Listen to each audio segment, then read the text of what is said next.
how to update Minecraft Bedrock on PC.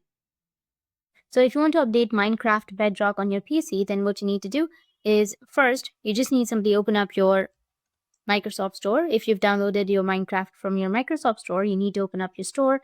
And from your store, you just need simply go with library, which is here on the bottom left. And from the library, you will have update apps right here on top right, or just scroll down and then you will find the Minecraft application.